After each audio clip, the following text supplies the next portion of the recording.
A maior seca em muito tempo em boa parte do Brasil acende o alerta para o risco de falta d'água nas torneiras e nas usinas que geram energia elétrica. Crise aqui, que dizem a pior em 90 anos, pior do que 2001. Níveis dos reservatórios do Sudeste e Centro-Oeste estão no patamar mais baixo desde o racionamento de energia do ano de 2001. A crise hídrica que afeta o país vai atingir também o bolso dos brasileiros. Já nas próximas semanas deve ser anunciado um novo aumento das bandeiras tarifárias. E com isso...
Grotas da Serra Fina, com nascentes a mais de 2.500 metros de altitude, o Rio Verde desce.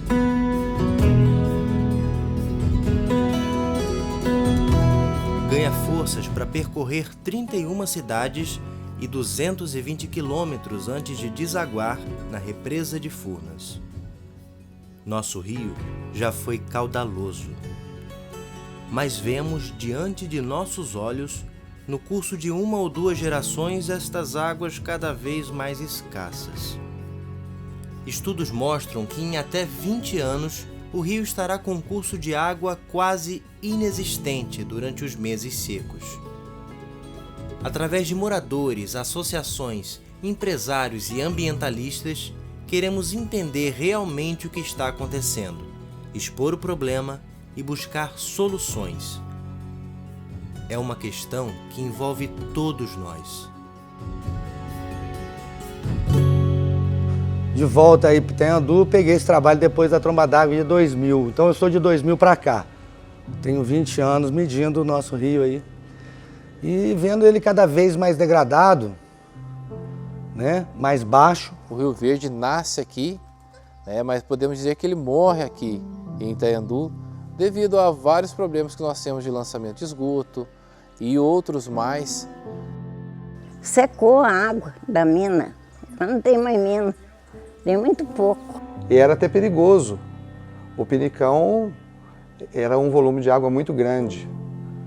Para ter uma ideia, o caminhão parava de ré na beira do barranco, a gente pulava de cima do barranco, de cima do caminhão dentro d'água. Podemos escutar diversas versões desta história.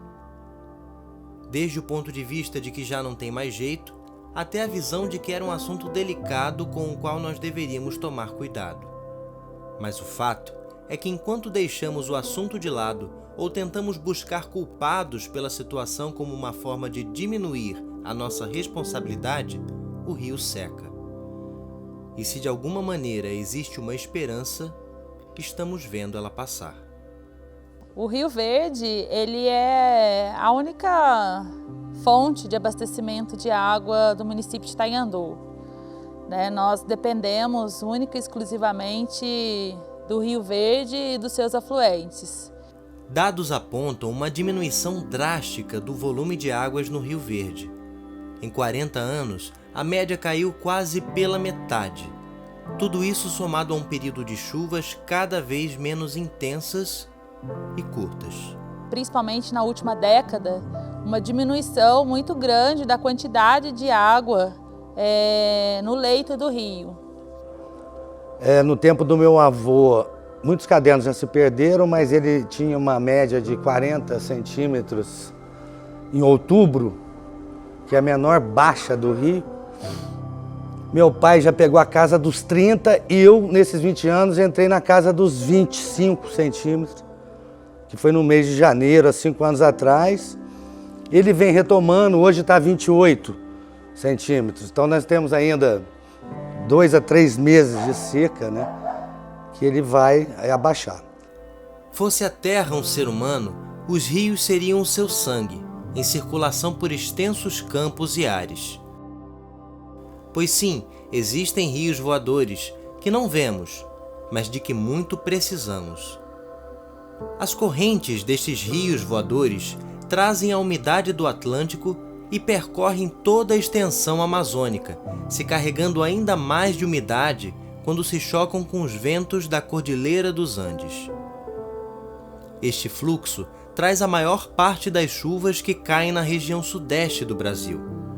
Mas devido ao aquecimento global, desmatamento e aos grandes incêndios na área central do país, essas chuvas estão interrompendo seu ciclo e precipitando por lá, causando altos níveis dos rios e alagamentos constantes.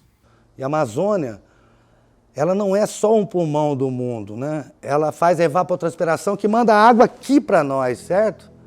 Onde começou a faltar água, obviamente o rio vai abaixar. Nós tínhamos um inverno, estação bem definida, sem chuvas. E de novembro a março, abril, nós tínhamos a estação das chuvas, que nós tínhamos o pastejo rotacionado com gado. Chegou uma hora que não teve mais jeito.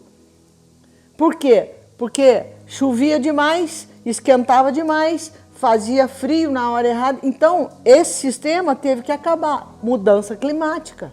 Parece que nossa região está fadada a se tornar cada vez mais árida, num processo de desertificação, aos poucos se tornando como áreas na mesma latitude no planeta, como as savanas na África, o deserto da Namíbia e o Outback australiano.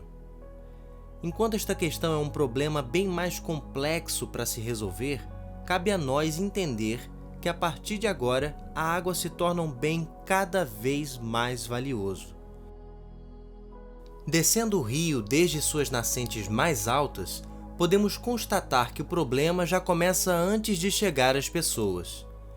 No bairro do Paiolinho, no alto da serra, os níveis do rio já são preocupantes. Estas águas, cada vez menos abundantes, se chocam a um conhecido problema na realidade brasileira: a falta de saneamento básico. O descarte do esgoto in natura no rio ainda é uma prática comum em muitos dos lugares na serra e toma maior proporção ao chegar ao bairro Jardim, em Itaiandu. Sua estação de tratamento, já sobrecarregada, deixa a maior parte do esgoto passar assim mesmo como chegou, uma água cinzenta e mal cheirosa. Neste trecho do rio, metade água, metade uma lama negra, temos uma primeira vista do impacto da falta de um sistema de saneamento.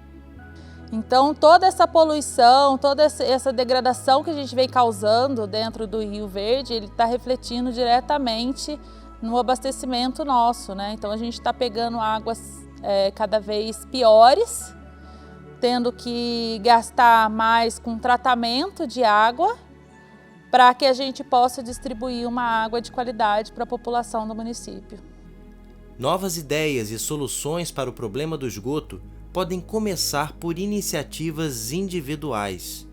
A responsabilidade sobre a água que descartamos é de cada um, assim como cobrar dos órgãos competentes esse cuidado. Eu trabalho hoje, eu acho que as tecnologias que a gente tem de sustentabilidade, eu acho que abriu uma gama, tecnologicamente falando, a capacidade técnica das pessoas para a gente conseguir alguma coisa rentável e sustentável, eu acho bem bacana. Nas obras minhas, trabalho muito com a fossa de evapotranspiração, que é a fossa, um projeto da Embrapa que eu peguei. E são recursos simples, que demandam muito pouco custo no montante de uma obra e que faz uma diferença absurda para a gente, entendeu? É uma questão mais cultural, eu acho, do que financeira mesmo. Esse ainda não está finalizado, falta alguns pedaços de madeira, galhos, que vai cobrir ela até essa altura mais ou menos, e depois uma camada de palha. Com isso a gente consegue tratar toda a água cinza e a água negra de uma residência. Quando a gente fala de salvar o Rio Verde, né, eu vejo muito das pessoas querendo achar um culpado para a situação que a gente se encontra hoje. Então, a culpa é de tal empreendimento, a culpa é da prefeitura, a culpa é do proprietário rural. Na verdade, a culpa é de todos nós, né? Todos nós cidadãos. Nós não cuidamos do nosso rio. Nós, há 20 anos que a gente tem visto essa degradação toda acontecendo no Rio Verde e a gente não se preocupou em cuidar desse rio. Itaiandu é terra de uma das maiores produções de ovos do país. As granjas empregam um grande número de pessoas na cidade e é seu principal motor econômico. Procuramos entender como anda a relação destas empresas com o rio, já que tanto se fala a respeito. Bom, Rio Verde é um patrimônio aqui da cidade. Eu, na minha infância, brinquei muito no rio e desci o rio de boia nos carnavais e aproveitei bastante o Rio Verde. Hoje eu já temo que a minha filha, recém-nascida, não vai ter esse privilégio. Sou nascido aqui em Itaiandu, berço do Rio Verde, onde o Rio Verde nasce. E aqui eu passei a minha infância. Eu morei em Itaiandu até 25 anos de idade. E esse rio era um rio caudaloso, era um rio que a gente descia de boia, que a gente aproveitava demais, nadava nele. E esse rio foi acabando, foi minguando, foi secando. O foco do trabalho, o meu foco como consultor ambiental, e o que eu tento levar aos meus clientes, e hoje, graças a Deus, eu consigo trabalhar com todos os clientes que são sérios e que, mais que cumprir legislação, tem essa consciência e quer fazer o certo e quer preservar, quer fazer pelo meio ambiente, porque a gente depende do meio ambiente, todo mundo depende, não existe quem não dependa dele. Então essa consciência veio muito forte de tempos para cá. As coisas foram acontecendo. O crescimento veio gradativamente, não começou tudo de uma vez. Então, com o crescimento, foi se aprimorando e melhorando as condições de trabalho dentro da granja e nos seus entornos. Os impactos que ela causava, isso foi visto que tinha que ser minimizado. E foi aí que tudo começou, esse foco na preservação. Hoje em dia não tem como ninguém trabalhar errado, qualquer pessoa, qualquer empresa séria hoje tem que cumprir a legislação ambiental e várias outras, como eu já disse, várias outras leis. Então isso leva a empresa a trabalhar, além de uma maneira certa, um despertar, um consciente ambiental muito maior do que se tinha 50 anos atrás. Então assim, é um momento que eu acho que a sociedade tem que se juntar com pequenos gestos, cada um fazendo o menor esforço possível, que vários menores esforços vão se tornar um grande esforço para a gente poder salvar o rio. A água que passou embaixo da ponte, ela não volta. E aqui o rio nasce. E se ele nasce aqui, nós temos que cuidar dele aqui. É uma preocupação que a gente tem diária de causar o menor impacto possível com a nossa atividade para o bem da população e também do negócio. Quando a gente fala numa granja, a gente pensa muito em, nossa, é muita água que se usa, é o esterco, é muita coisa, mas aí que tá. Dá para transformar isso tudo. O que é negativo pode virar positivo. E a produção pode ser em consonância com o meio ambiente. Brincar como antigamente no rio é um tanto quanto difícil, mas não é impossível, né? Desde que todos trabalhem a favor do processo, que comece no morador individual, né, família, passe sim pelas granjas, mas que chegue também ao município, aos controladores, aos gestores do município. Chegando na cidade, o crescimento desordenado sobrecarregou os já poucos sistemas de tratamento de resíduos da área urbana. Muito do esgoto também acaba sem tratamento no Rio Verde. Buscamos saber com o poder público qual sua preocupação e se existe algum planejamento sobre quais medidas serão tomadas para o futuro. Nós assumimos a administração em janeiro de 2021 e nos deparamos com um grande problema de falta d'água nos bairros, né? Em vários bairros. As estações de tratamento de água, elas foram elaboradas, planejadas para um determinado número mínimo de residências. E essas residências dobraram, triplicaram e o consumo aumentou absurdamente, né? Uma questão também muito importante que contribui com o salvamento do nosso rio é o tratamento do nosso esgoto.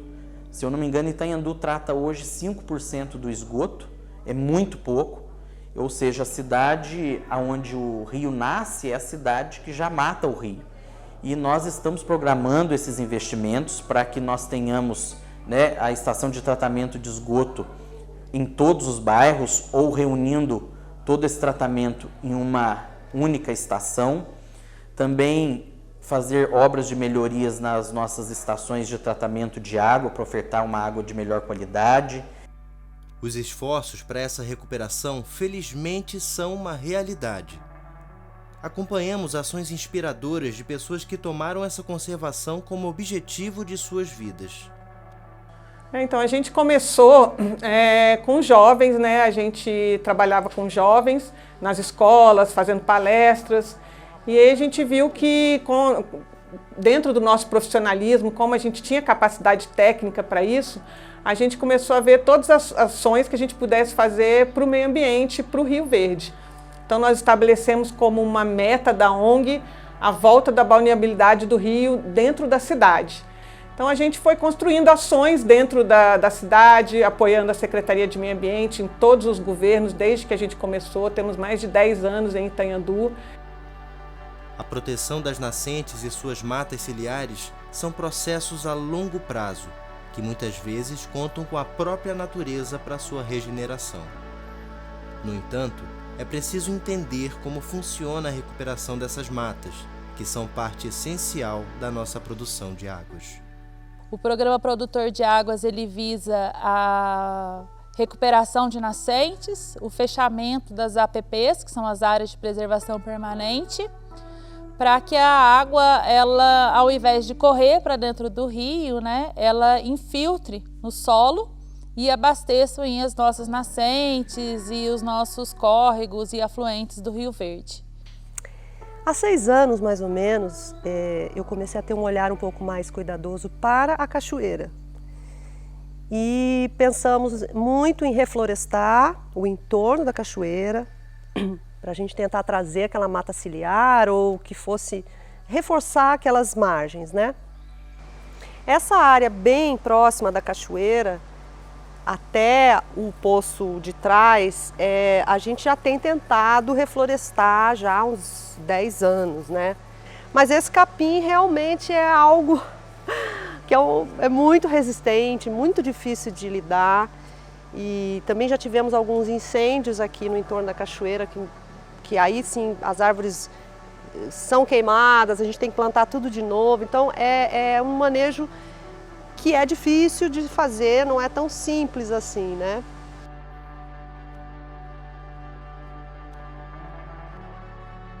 É através de diálogos e ações concretas que conseguiremos garantir o futuro hídrico da nossa região. Entender que se não tomarmos atitudes agora, vamos ver um futuro cada vez mais sombrio para as próximas gerações. A responsabilidade pela preservação é de todos, sem exceção. Independente de como chegamos até aqui, importa agora o que faremos daqui para frente. Então, é uma ficha que está caindo para todo mundo, né? A água é um problema mundial. Nos próximos anos, muita gente vai sofrer de falta d'água. Mas, como eu disse, é uma ficha que está caindo e localmente aqui eu acho que o que a gente poderia fazer de principal é cuidar das matas ciliares em qualquer cursinho d'água, não chegar tão perto do rio com as nossas culturas, né? Acho que isso seria o principal. E depois é não usar fossa negra, né? Acho que é fazer um sistema de fossa, tem vários ecológicos. É não ter água e o povo desperdiça. O negócio é esse. Tinha que ter uma polícia, uma coisa mais de respeito, para eles obedecer mesmo. Mas a gente, nós, cidadão, temos que fazer alguma coisa para recuperar o Rio Verde, para trazer de volta esses lugares para nadar, para ser um centro, um ponto de turismo, né, de Itanhandu, que as pessoas elas viajam quilômetros para poder entrar na cachoeira, para conhecer a cachoeira do Vô-Delfim. Eu acho assim, a minha mensagem que eu carrego, né, é assim, vamos voltar a nadar no rio aqui em Itanhandu, vamos fazer isso? Eu acho, como cidade, como cidadãos, a nova geração, a velha geração, todo mundo, vamos fazer isso, vamos voltar a nadar, porque se a gente voltar a nadar no rio aqui, isso significa que a gente tem água de quantidade e de qualidade. O ciclo da vida é maravilhoso, encantador. É preciso preservar o ciclo, a roda sempre girando, a vida sempre pulsando. Rio de vida, verde que corre, lágrima da mantiqueira, corre por Minas Gerais, cresce por Minas Gerais.